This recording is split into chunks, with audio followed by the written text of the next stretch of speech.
Super prime ചർച്ച തുടരുന്നു. Shri M P Rajesh M P, ഇപ്പം നിങ്ങൾ എല്ലാ ഘട്ടത്തിലും വാദിച്ചുകൊണ്ടിരുന്നത് ഭരണഘടനാപരമായ ബാധ്യതയാണ് മുഖ്യമന്ത്രി നിർവഹിക്കുന്നത്.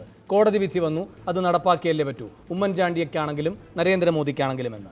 ഉമ്മൻചാണ്ടിയുടെ ഒരു യുക്തിഭദ്രമായ പ്രതികരണം ഞാൻ അങ്ങയുടെ ശ്രദ്ധയിൽപ്പെടുത്താം. ശബരിമലയിലെ ആചാരങ്ങളും അനുഷ്ഠാനങ്ങളും സംബന്ധിച്ച സുപ്രീം കോടതിയുടെ ഭൂരിപക്ഷ വിധി വന്നപ്പോൾ അഭിപ്രായ സമന്വയത്തിനോ തുറന്ന മനസ്സോടെയുള്ള കൂടിയാലോചനകളോ നടത്താതെ കോടതി വിധിയുടെ ബാധ്യതയെക്കുറിച്ച് മാത്രം ചിന്തിച്ച് മുഖ്യമന്ത്രി മുന്നോട്ട് പോവുകയാണ് ചെയ്തത്. ഇതൊരു ബാധ്യതയായും സ്വയം അസ്വതന്ത്രനായും അദ്ദേഹം മാറിയത് നാം ആരും വരുത്തിവെച്ച ഒരു പരിമിതിയല്ല. അതുവഴി എന്താണ് സംഭവിക്കുന്നത്?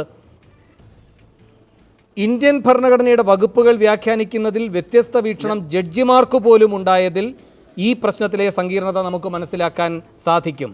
ഈ കാര്യത്തിൽ വിധി നടപ്പാക്കൽ മാത്രമെന്ന ഒറ്റപ്പോം വഴിയേ ഉള്ളെന്ന നിലപാട് മുഖ്യമന്ത്രിയും ഗവൺമെൻറ്റും സ്വീകരിച്ചത് അഭിപ്രായ ഐക്യത്തിൻ്റെ സാധ്യതകൾ തുടക്കത്തിലേ കൊട്ടിയടച്ചു.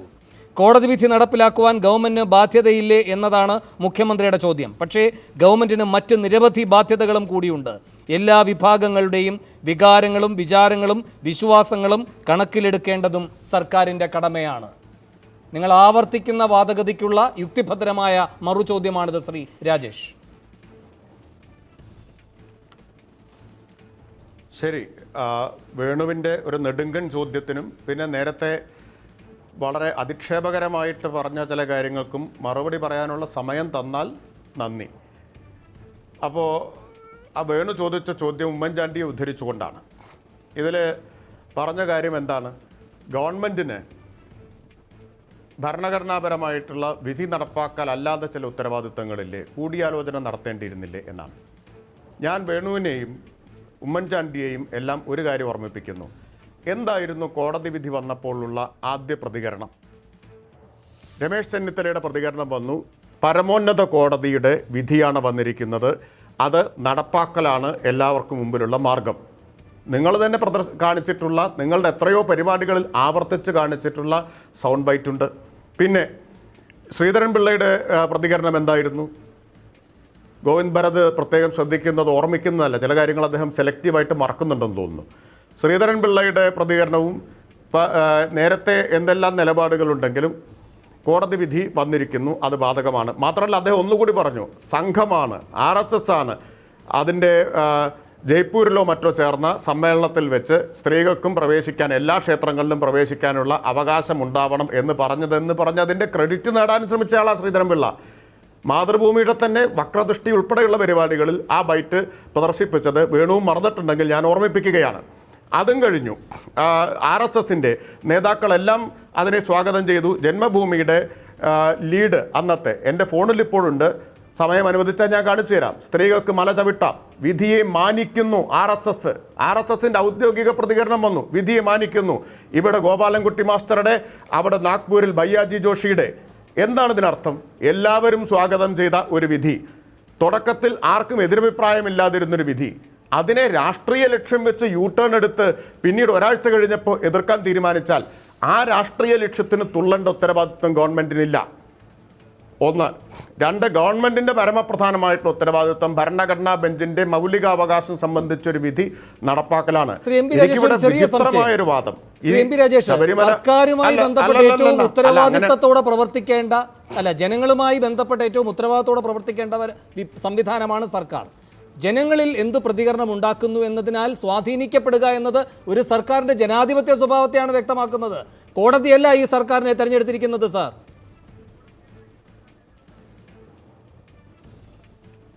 അല്ല, അത്തരം നിരുത്തരവാദപരമായിട്ടുള്ള പ്രസ്താവനയൊന്നും വേണു നടത്തരുത്. ഒരു സാമാന്യമായിട്ടുള്ള ജനാധിപത്യ ബോധമുള്ള ഒരാൾക്ക് പറയാൻ പറ്റുന്നതല്ല. കോടതിയും സർക്കാരും എക്സിക്യൂട്ടീവും ലെജിസ്ലേച്ചറും എല്ലാം ഇന്ത്യൻ ജനാധിപത്യത്തിൻ്റെ ഭാഗമാണ്. കോടതിയല്ല സർക്കാരിനെ തിരഞ്ഞെടുത്തിട്ടുള്ളത് എന്ന് പറഞ്ഞ് കോടതി വിധി വോട്ടിനിട്ട് തീരുമാനിച്ചിട്ട് നടപ്പാക്കാമെന്നാണോ? അതാണോ വേണുവിൻ്റെ ഉദ്ദേശം? അങ്ങനെ ചരിത്രത്തിൽ എപ്പോഴെങ്കിലും ഉണ്ടായിട്ടുണ്ടോ? സുപ്രീം കോടതി ഒരു വിധി വന്നു, അത് നമുക്ക് വോട്ടിനിട്ട് തീരുമാനിക്കാം, അങ്ങനെയാണോ ജനാധിപത്യം എന്ന് പറഞ്ഞാൽ? അപ്പോൾ ഒരു കാര്യം, ഇവിടെ എല്ലാവരും സ്വാഗതം ചെയ്യുകയാണ് ഒരു വിധിയെ, എന്നിട്ട് ഞങ്ങളാണിത് നേരത്തെ പറഞ്ഞത് എന്ന് അവകാശപ്പെടുകയാണ് ചിലർ. അവർക്ക് ഒരാഴ്ച കഴിഞ്ഞപ്പോൾ തോന്നുന്നു ഇതിനെ എതിർക്കുന്നതിൻ്റെ പക്ഷത്ത് കൂടുന്നതാണ് രാഷ്ട്രീയ നേട്ടത്തിന് പ്രയോജനകരം. അങ്ങനെ വന്നാൽ അതിന് ആ താളത്തിന് തുള്ളണമെന്ന് ആര് ഉപദേശിച്ചാലും അത് ജനാധിപത്യത്തിൽ ഭൂഷണമല്ല. അങ്ങനെ താളത്തിന് തുള്ളാൻ കഴിയുമോ ഒരു സർക്കാരിന്? ഏത് സർക്കാരിനാണെങ്കിലും അങ്ങനെ കഴിയുമോ? അപ്പോൾ ഇതിലെ അഭിപ്രായ വ്യത്യാസം ആദ്യം ഉണ്ടായിരുന്നില്ല. രാഷ്ട്രീയ ലാഭം മാത്രം നോക്കി അവസരവാദപരമായി കപടമായി സത്യസന്ധതയുടെ കണികയില്ലാതെ മലക്കം മറിഞ്ഞവരെ കുറിച്ച് അവരെയാണ് വിചാരണ ചെയ്യേണ്ടത്. എന്നിട്ട് അവരൊരു ലജ്ജയുമില്ലാതിരുന്നിട്ട് ബാക്കിയുള്ളവർ കളവ് പറയുന്നു എന്ന് പറയാണ്. ഞാനിവിടെ കേട്ട ഏറ്റവും വിചിത്രമായ വാദം, ദയവീത് വേണു ഇടപെടരുത്, ഞാൻ ഈ രണ്ടുപേരും പറയുമ്പോൾ അതെല്ലാം കേട്ടുകൊണ്ടിരുന്ന ഒരാളാണ്. ഇവിടെ ഏറ്റവും വിചിത്രമായൊരു വാദം, സുപ്രീം കോടതി പല വിധിയും പുറപ്പെടുവിക്കും, അതൊന്നും നടപ്പാക്കാൻ ഉത്തരവാദിത്വമില്ല എന്ന് ഇവിടെ ഒരു അഭിഭാഷകൻ പറയുന്നത് കേട്ടു. ഈ ശബരിമല വിധി വന്ന് ഇത്രയും കാലമായിട്ട് എത്രയോ ചർച്ചകൾ നടന്നു. പ്രഗത്ഭരായ അഭിഭാഷകർ, വ്യത്യസ്ത അഭിപ്രായങ്ങളുള്ളവർ, വിധിയെ അനുകൂലിക്കുന്നവരും എതിർക്കുന്നവരും ഒക്കെ പറഞ്ഞു. അവരാരും ഇങ്ങനൊരു അഭിപ്രായം പറഞ്ഞ് കേട്ടിട്ടില്ല. എൻ്റെ നിയമപരിജ്ഞാനം കുറവായതുകൊണ്ടാണെങ്കിൽ ഉയർന്ന നിയമജ്ഞരായിട്ടുള്ള ആളുകൾക്ക് അത് വ്യക്തത വരുത്തേണ്ടതാണ്. സുപ്രീം കോടതി പല വിധിയും പുറപ്പെടുവിക്കും, അതൊന്നും നടപ്പാക്കേണ്ട ഉത്തരവാദിത്വം സർക്കാരിനില്ല എന്നൊക്കെ പറയുന്നത് ചെവിക്കൊള്ളണമെന്നാണെങ്കിൽ എന്താണ് അതിനെക്കുറിച്ച് പറയുക? ഞാൻ ചോദിക്കട്ടെ, അദ്ദേഹം ഒരു മുതിർന്ന അഭിഭാഷകനല്ലേ? എന്തൊക്കെയാണ് അദ്ദേഹം പറഞ്ഞത്? വധശിക്ഷയുമായിട്ട് താരതമ്യം ചെയ്തു. എന്ത് താരതമ്യമാണുള്ളത്? കൊച്ചുകുട്ടികൾക്ക് പോലും അറിയുന്ന പ്രാഥമിക നിയമപരിജ്ഞാനമുള്ളവർക്ക് പോലും ഇത്തരമൊരു താരതമ്യം നടത്തുമോ? അപ്പോൾ അദ്ദേഹം ഇത് അദ്ദേഹത്തിൻ്റെ രാഷ്ട്രീയം മുൻനിർത്തി പറയുന്നതാണോ, അതോ സത്യമാണ്, താൻ പറയുന്നത് സത്യമാണെന്നും ശരിയാണെന്നും ആത്മാർത്ഥമായിട്ട് വിശ്വസിച്ച് പറയുന്നതാണോ എന്ന് എനിക്കറിഞ്ഞുകൂടാ. രണ്ടായാലും അത് ഒരു അഭിഭാഷകന് ചേർന്നതല്ല. രണ്ടാണെങ്കിലും ഇത് ശരിയാണെന്ന് ആത്മാർത്ഥമായി വിശ്വസിച്ച് പറയുന്നതാണെങ്കിലും അല്ല രാഷ്ട്രീയ ലക്ഷ്യത്തോടു കൂടി വാദത്തിൽ പിടിച്ചു നിൽക്കാൻ പറയുന്നതാണെങ്കിലും ഈ സുപ്രീം കോടതിയുടെ വിധി നിയമാനുസൃതം നടപ്പാക്കേണ്ടതാണെന്നും അത് ലോ ഓഫ് ദി ലാൻഡ് ആണെന്നും ആർക്കാണ് അറിയാത്തത്? ലോ കോളേജിൽ പോയിട്ടുള്ള എല്ലാവർക്കും അറിയുന്ന കാര്യമാണല്ലോ. അത് നടപ്പാക്കരുത് എന്ന് പറഞ്ഞാൽ ഇതാണ് അമിത്ഷായും പറഞ്ഞത്, ഇതാണ് അമിത്ഷാ പറഞ്ഞത്. അമിത്ഷാ കോടതിയോടാണ് പറഞ്ഞത് നടപ്പാക്കാൻ പ്രായോഗികമായിട്ടുള്ള വിധികളെ നടപ്പാക്കാവൂ. വേണു ഒരർത്ഥത്തിൽ അതാണ് പറഞ്ഞത്. ഇനി ഞാനൊന്ന് തെരഞ്ഞെടുത്തത് എന്ന് പറഞ്ഞാൽ അമിത്ഷാ പറഞ്ഞതാണ്. ശ്രീ എം പി രാജേഷ്, അങ്ങ് പറയുന്ന രൂപത്തിലാണ്. അല്ല, ബാക്കി എല്ലാവർക്കും ഇഷ്ടം പോലെ സമയം കൊടുക്കാനുണ്ടായിരുന്നല്ലോ. അല്ല, അങ്ങനെ പറയരുതേ, അങ്ങനെ പറയരുത്. അങ്ങയുടെ ഭാഗം കുറച്ചുപോയി എന്ന് വിചാരിക്കുക വേണ്ട. അങ്ങനെയല്ല, അത് എല്ലാവർക്കും. ഒരു കാര്യം കൂടി എനിക്ക് പറയാനുണ്ട്, ഒരു കാര്യം കൂടി പറഞ്ഞോളൂ. ശ്രീ ഗോവിന്ദ് ഭരത് ഇവിടെ എൻ്റെ പേര് വിളിച്ചുകൊണ്ട് പറഞ്ഞത്, നിങ്ങൾ കളവ് ആവർത്തിച്ച് പറഞ്ഞുകൊണ്ടിരിക്കുക. മിസ്റ്റർ ഗോവിന്ദ് ഭരത്, എന്ത് കളവാണ് ഞാനിവിടെ പറഞ്ഞത്? സത്യസന്ധതയ്ക്ക് സർട്ടിഫിക്കറ്റ് നൽകാൻ അങ്ങേയാരും ചുമതലപ്പെടുത്തിയതായിട്ട് ഞാൻ കണക്കാക്കുന്നില്ല. ആ സർട്ടിഫിക്കറ്റ് ഞാനിട്ട് ആഗ്രഹിക്കുന്നുമില്ല. പക്ഷെ ഒരു കാര്യം പറയാം, ഒരു സംവാദത്തിൽ പുലർത്തേണ്ട മര്യാദയുണ്ട്. അത് വ്യക്തിപരമായിട്ട് അധിക്ഷേപിക്കുന്ന തരത്തിലാവരുത്. അങ്ങയുടെ പ്രായത്തെ മാനിച്ചുകൊണ്ട് ഞാൻ രൂക്ഷമായിട്ടുള്ള പദപ്രയോഗങ്ങളൊന്നും നടത്തുന്നില്ല. ശരി, എന്ത് കളവ് പറഞ്ഞെന്നാ പറയുന്നത്? ശരി രാജേഷ്, ഇനി ഇപ്പോൾ അങ്ങ് പറഞ്ഞു ലോ ഓഫ് ദി ലാൻഡ് ആണ് കോടതി വിധി എന്ന്. അങ്ങനെയെങ്കിൽ ഈ രാജ്യത്ത് എല്ലാ കോടതി വിധിയും അതേപോലെ നടക്കുന്ന ഒരേ ഒരു സ്ഥലം ഥാർ മരുഭൂമിയായിരിക്കും. കാരണം അവിടെ ജനങ്ങളില്ല. ജനങ്ങളുമായി ബന്ധപ്പെട്ട് പലപ്പോഴും ഇതിനകത്ത് വ്യത്യസ്തമായ സാഹചര്യങ്ങളുണ്ടാകും. അത് പരിശോധിക്കപ്പെടേണ്ടതുണ്ട്. അത് പരിശോധിക്കേണ്ട ഉത്തരവാദിത്തം കോടതിക്കല്ല. ഇന്നിപ്പോൾ ഈ രഥയാത്രയുടെ കാര്യം വന്നല്ലോ ഇന്നലെ ചീഫ് ജസ്റ്റിസിൻ്റെ മുമ്പാകെ. രഥയാത്രയുടെ കാര്യം വന്നപ്പോൾ ചീഫ് ജസ്റ്റിസിൻ്റെ ബെഞ്ച് പറഞ്ഞത് ഞങ്ങൾ പോലീസിങ്ങിലേക്ക് പോകണമോ എന്നാണ്, അതും ഞങ്ങൾ ചെയ്യണമോ എന്നാണ്. അപ്പോൾ അത് സർക്കാർ സംവിധാനത്തിൻ്റെ ഉത്തരവാദിത്തമാണ്. ഒരു ഉത്തരവിടുക മാത്രമല്ല, അത് മറ്റുള്ളവർക്ക് എന്ത് ഉത്തരവാദിത്തമാണ് ഉണ്ടാക്കുന്നത് എന്നതിനെപ്പറ്റി ജനാധിപത്യപരമായ ബോധം കൂടി ഉണ്ടാവണം ഒരു സർക്കാരിന്. നിയമപരമായ പരീക്ഷയ്ക്കല്ല സർക്കാർ ഓരോ ദിവസവും ഇരിക്കുന്നത്. ഇപ്പോൾ ഇവിടെ ഈ ഫ്ലക്സ് നിരോധനവുമായി ബന്ധപ്പെട്ട് ഈ സർക്കാരിൻ്റെ ഒരു സർക്കുലർ ഉണ്ട് സാർ. എന്നിട്ട് വനിതാ മതിലിൻ്റെ ദിവസം ഈ പറയുന്ന ഫ്ലക്സുകൾ ഉപയോഗിച്ചു എന്ന് കോടതി പറഞ്ഞില്ലേ? അപ്പോൾ കോടതിയോട് സർക്കാർ പറയുന്നത് എന്താണ്? ഞങ്ങളിങ്ങനെ ഒരു ഉത്തരവിട്ടിട്ടുണ്ട്, പക്ഷേ അത് എല്ലാവരുമായി ചർച്ച ചെയ്ത് വേണം, അതിൻ്റെ പ്രായോഗികത നോക്കി വേണം നടപ്പാക്കാൻ. ഒരു ഫ്ലക്സ് നിരോധനത്തിൻ്റെ കാര്യത്തിൽ ചർച്ചയ്ക്ക് മുതിരുന്നവർ എന്നുവെച്ചാൽ കോടതിയെ ബോധ്യപ്പെടുത്തിയതിനു ശേഷം പിന്നീടാണ് പറയുന്നത്. അല്ലാതെ ഇങ്ങനൊരു സാഹചര്യമുണ്ടോ എന്ന് പറഞ്ഞ് കോടതിയിൽ അനുകൂലമായ വിധിയല്ല, ആദ്യം തന്നെ ഒരു സർക്കുലർ ഇറക്കിയതിന് ശേഷം പിന്നെ അത് നടപ്പാക്കാൻ കഴിയാത്ത സാഹചര്യം കോടതിയെ ബോധ്യപ്പെടുത്താൻ ഇരിക്കുന്നു. അതുപോലെ തന്നെ ഈ സഭാ തർക്കങ്ങളുടെ കാര്യത്തിൽ കോടതിയിൽ അങ്ങോട്ട് പറയുകയാണ് ഞങ്ങൾ കൂടിയാലോചനകളുടെ സാധ്യത നോക്കട്ടെ, ഒരു മന്ത്രിസഭാ ഉപസമിതിയെ വെക്കുകയാണ്. അപ്പോൾ നിയമത്തിൻ്റെ ഈ പറയുന്ന വലക്കണ്ണികളെല്ലാം ആകെ ഇപ്പോഴത്തെ മുഖ്യമന്ത്രിയെ അങ്ങ് നിസ്വനാക്കിയിരിക്കുന്നത് ശബരിമല കാര്യത്തിൽ മാത്രമാണ് എന്ന് കരുതുന്നത് അപാരമായ യുക്തിയാണ്. വേണു, ഈ ഫ്ലക്സ് മുതൽ സഭാതർക്കം വരെയുള്ള കാര്യങ്ങൾ എത്രയോ ആയിട്ട് പറഞ്ഞുകൊണ്ടിരിക്കുകയാണ്. സഭാതർക്കത്തിൽ സർക്കാർ കക്ഷിയല്ല, ഇവിടെ സർക്കാർ റെസ്പോണ്ടൻ്റാണ്. മൗലികാവകാശവുമായി ബന്ധപ്പെട്ട ഭരണഘടനാ ബെഞ്ചിൻ്റെ സുപ്രധാനമായിട്ടുള്ള വിധിയും ബാക്കി ലോകത്തുണ്ടായിട്ടുള്ള എല്ലാ വിധികളും തമ്മിൽ കൂട്ടിക്കുഴയ്ക്കുന്നത് എത്ര ബാലിശമായിട്ടുള്ളൊരു കാര്യമാണ്.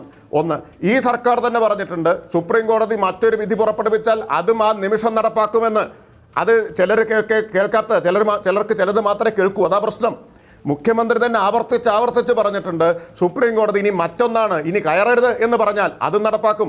ഹൈക്കോടതി കയറരുത് എന്ന് പറഞ്ഞപ്പോൾ പിന്നീട് വന്ന എല്ലാ മേന്മയായി പറയരുത്. അല്ല, ഇത് മേന്മ ഒരു കാര്യമല്ല. എനിക്ക് എതിർ ചോദ്യമുണ്ട്. ഇപ്പൊ നിങ്ങൾ എപ്പോഴും ഉദാഹരിക്കുന്ന ഒരു കാര്യമുണ്ട്, ശനി ശിഗ്നാപൂർ ക്ഷേത്രം.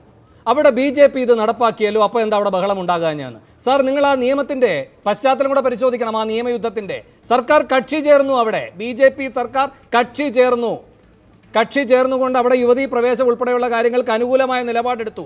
ആ നിലപാടെടുത്ത് അതവിടെ നടപ്പാക്കി. ഇവിടെ അങ്ങനെയാണോ നിങ്ങൾ ചെയ്തത്? നിങ്ങൾ ഈ പറയുന്നത് അല്ല, ഒരു നിമിഷം, നിങ്ങൾ ഈ പറയുന്നത് സ്ത്രീ പുരുഷ തുല്യത അവിടെ പോയി പറഞ്ഞു അഫിഡവിറ്റിൽ. അല്ല, ഒരു സെക്കൻഡ്, അതേ ഭാഗത്ത് തന്നെ പറയുകയാണ് ഈ കാര്യത്തിൽ ധാരണയുള്ള എല്ലാവരുമായി ചേർന്നുള്ള ഒരു സമിതിയാകാം. ഇങ്ങനെ അവിടെയും തൊട്ട് ഇവിടെയും തൊട്ട് കളിക്കുകയായിരുന്നോ നിങ്ങൾ? നിങ്ങൾ വേണു വളരെ അവസരവാദപരമായിട്ടാണ് പറയുന്നത്. അവിടെയും തൊടുകയും ഇവിടെയും തൊടുകയല്ല. വിശ്വാസത്തിന്റെ പ്രശ്നത്തിൽ വിശ്വാസവുമായി ബന്ധപ്പെട്ട ആളുകളെ ആലോചിച്ച് അതിലേറ്റവും പണ്ഡിതന്മാരുമായിട്ടുള്ള ആളുകളുമായി ആലോചിച്ച് മഹാരാഷ്ട്രയിൽ BJP സർക്കാർ ഈ വിഷയത്തിൽ ഇങ്ങനെ അഭിപ്രായം പറഞ്ഞില്ല. അവർ അവിടുത്തെ സ്ത്രീ തുല്യത എന്ന വിഷയവുമായി ബന്ധപ്പെട്ട് വന്ന അല്ലല്ല PIL അവർക്കൊപ്പം കക്ഷി ചേരുകയായിരുന്നു, അത് നടപ്പാക്കുകയായിരുന്നു. എന്നിട്ടും നിങ്ങളിൽ പലരും പറയുന്നത് ഇവിടെ ഇപ്പൊ ശ്രീ ഗോവിന്ദ് ഭരത് ഇരുന്ന് പറഞ്ഞത് ശബരിമലയെ തകർക്കാൻ ശ്രമിച്ചു എന്നാണ്. ഒരേ ശ്വാസത്തിൽ രണ്ടും പറയുകയാണ്. ഇതാണ് നിങ്ങൾ പറയുന്നതാണ് കളവ് എന്നതിന്റെ തെളിവ്. ഈ സർക്കാരിന് എല്ലാവരുമായും നിങ്ങളുടെ അഫിഡവിറ്റിൽ നിങ്ങൾ എല്ലാ സാധ്യതകളും നോക്കുന്നുണ്ട്. അതൊരു സർക്കാരിന്റെ ജനാധിപത്യ ബോധമാണ്. പക്ഷെ വിധി വന്നു കഴിഞ്ഞാൽ പിന്നെ ഒന്നും കഴിയില്ല, അത് നടപ്പാക്കുക മാത്രമേ നിവൃത്തിയുള്ളൂ എന്ന് പറയുന്ന ഒരൊറ്റ പരിമിതിയിലേക്ക് ചുരുങ്ങുന്നു. അവിടെ ഞാൻ പറഞ്ഞില്ലേ, നിയമപരീക്ഷയിൽ ജയിച്ചു, പക്ഷെ ജനകീയ പരീക്ഷയിൽ ജയിക്കുമോ? അല്ല, വേണുവിന് ഒരു അജണ്ടയുണ്ട്, അത് വളരെ വ്യക്തമാണ്, അല്ലെങ്കിൽ ഒരു താല്പര്യമുണ്ട്. കാരണം ഇവിടെ സർക്കാർ പ്രകടിപ്പിച്ചത് എന്താണ്? ഞങ്ങളുടെ നിലപാട് ഇതാണ്, ഞങ്ങൾ സ്ത്രീ പ്രവേശനത്തിന് അനുകൂലമാണ്, ലിംഗസമത്വത്തിനൊപ്പമാണ്, എന്നാൽ ഞങ്ങളുടെ അഭിപ്രായം അടിച്ചേൽപ്പിക്കണമെന്ന് ഞങ്ങൾ പറയുന്നില്ല. കോടതി ഈ മതപണ്ഡിതന്മാരുമായി, ഹിന്ദുമത പണ്ഡിതന്മാരുമായി ചർച്ച ചെയ്ത് അവരുടെ അഭിപ്രായം സ്വീകരിച്ച ശേഷം ഇക്കാര്യത്തിൽ ഒരു തീരുമാനമെടുക്കുക. കോടതി എന്ത് തീരുമാനമെടുത്താലും നടപ്പാക്കുമെന്ന് അഫിഡവിറ്റിലും പറഞ്ഞിട്ടുണ്ട്. വിചാരിക്കുന്നില്ല. എന്തും പറയാം, കാരണം ഭരണഘടനാപരമായ ബാധ്യതയില്ല. അങ്ങ് പറഞ്ഞു ഉമ്മൻചാണ്ടി മുഖ്യമന്ത്രിയെങ്കിൽ, നരേന്ദ്രമോദി മുഖ്യമന്ത്രിയെങ്കിൽ അവർക്ക് മറ്റൊന്നും നടപ്പാക്കാൻ കഴിയില്ലല്ലോ എന്ന്. സാർ, മഹാരാഷ്ട്രയിൽ അവർ അധികാരത്തിലാണ്, അപ്പോൾ അവർ ചെയ്ത കാര്യമാണ് ഞാൻ പറഞ്ഞത്, അത് നടപ്പാക്കി. ഇവിടെ അവർക്ക് മറ്റ് വ്യത്യസ്തമായ നിലപാടെടുക്കാൻ കഴിയും, അവർ അധികാരത്തിലല്ല. നിങ്ങളോ അധികാരത്തിലിരിക്കുമ്പോൾ പറയുന്നതാണ് എല്ലാ സാധ്യതയും നോക്കുക, എല്ലാ സാധ്യതയും നോക്കാമെന്നാണ് അഫിഡവിറ്റ് കൊടുക്കുമ്പോൾ പറയുന്നത്. എന്നിട്ട് അനുകൂലമായ വിധി വരുമ്പോൾ, നിങ്ങൾക്ക് അനുകൂലമായ നിലപാടും കൂടിയാകുമ്പോൾ അത് ഏകപക്ഷീയമായി നടപ്പാക്കാൻ നോക്കുന്നു. അപ്പോൾ അഫിഡവിറ്റിലും കളിയാണ്, വിധി നടപ്പാക്കുന്നതിലും കളിയാണ്. കളി കളിക്കുന്നത് നിങ്ങളാണിപ്പോ. നിങ്ങളാണ് വാക്കുകൾ കൊണ്ട് കളിച്ച് പരിഹാസ്യനാവാൻ ശ്രമിക്കുന്നത്.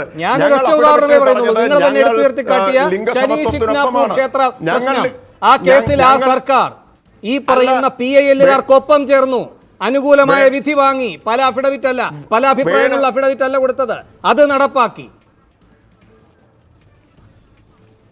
അല്ല, വേണു പറഞ്ഞത് സമ്മതിച്ചു തരില്ലെങ്കിൽ എന്നെ പറയാൻ വിടില്ല എന്നാണോ? അങ്ങനെയാണോ? പറഞ്ഞോളൂ സാർ.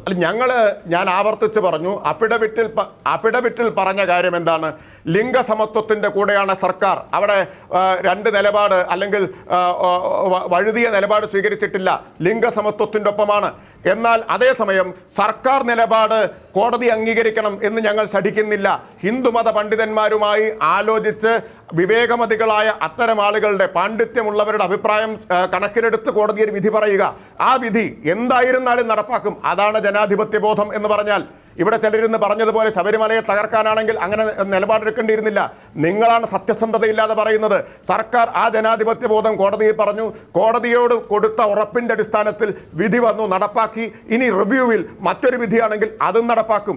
ഇനി ആളുകൾ തീരുമാനിക്കട്ടെ, ഞങ്ങൾ പറയുന്നതാണോ സത്യസന്ധം അതോ മറ്റു ചിലർ പറയുന്നതാണോ കളവ് എന്നുള്ളത് ആളുകൾ തീരുമാനിക്കട്ടെ. സിഗ്നാപൂരിൽ കോടതി വിധി നടപ്പാക്കി, തല്ലിച്ചതച്ച് നടപ്പാക്കി. അതിൽ ഈ കൂട്ടക്കാർക്കും ഒരു പരാതിയുമില്ലല്ലോ, ഇവരാരും ആക്ഷേപമായിട്ട് വന്നില്ല. എഡിറ്റോറിയൽ എഴുതി സ്വാഗതം ചെയ്ത ഒരു പ്രസ്ഥാനത്തിന്റെ വക്താവായിട്ട് ഇവിടെ വന്നിരുന്നു. ഇരുന്ന് പറയാണ് കോടതി ശബരിമലയെ തകർക്കാൻ ശ്രമിക്കുന്നു എന്ന്. ശരി, അങ്ങനെ തകർക്കാൻ ശ്രമിക്കുന്നെങ്കിൽ എഡിറ്റോറിയൽ എഴുതിയ ജന്മഭൂമിയുടെ നിലപാടായിരുന്നു തകർക്കാൻ ശ്രമിച്ചത്. എന്നിട്ട് നിങ്ങൾക്ക് എന്ത് സത്യസന്ധതയാണുള്ളത്? ശരി രാജേഷ്, ഞാൻ ഇടപെടുകയാണ്. എനിക്ക് വേഗം ഒരു ഇടവേളയ്ക്ക് വേണം. അതിനുശേഷം അഡ്വക്കേറ്റ് ഗോവിന്ദ് ഭരതനിലേക്ക്.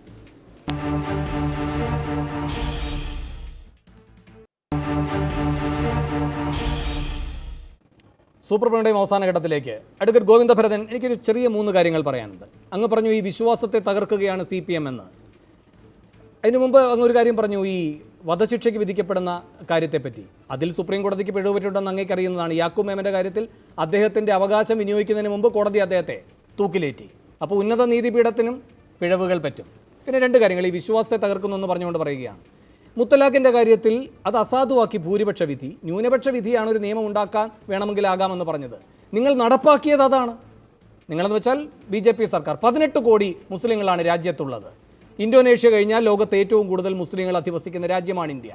ഈ 18 കോടി എന്ന് പറയുന്നത് പാകിസ്ഥാനിലെയും ബംഗ്ലാദേശിലെയും ഒക്കെ മുസ്ലിം ജനസംഖ്യയുടെ തുല്യത അത്രയും വരികയും ചെയ്യും. ആ വിഭാഗത്തിൻ്റെ വിശ്വാസങ്ങളോ അത് ക്രിമിനൽ കുറ്റമാക്കിയില്ലേ? ഏതെങ്കിലും ഒരു വിവാഹമോചന വിഷയത്തിൽ സിവിൽ കൈകാര്യത്തിൽ മാത്രം പോകുന്നൊരു കാര്യം ഇങ്ങനെ ക്രിമിനൽ കുറ്റമാക്കി ജയിൽ ശിക്ഷ അനുഭവിപ്പിക്കുമോ? ഇനി അതിനപ്പുറത്ത് ദേശീയ പൗരത്വ നിയമമാണിപ്പോൾ ഭേദഗതി ചെയ്തിരിക്കുന്നത്. എന്താണ് അതിൻ്റെ മാനകം? അമുസ്ലിം ആണെങ്കിൽ മാത്രം പൗരത്വം. അങ്ങനെ നിയമമുണ്ടാക്കിയിരിക്കുകയാണ്. എന്നിട്ടാണ് നിങ്ങൾ പറയുന്നത് ഇവിടെ ഇടത് സർക്കാർ അയ്യപ്പ വിശ്വാസികളെ വേട്ടയാടുന്നു എന്ന്. ശ്രീ ഗോവിന്ദ ഭരതൻ.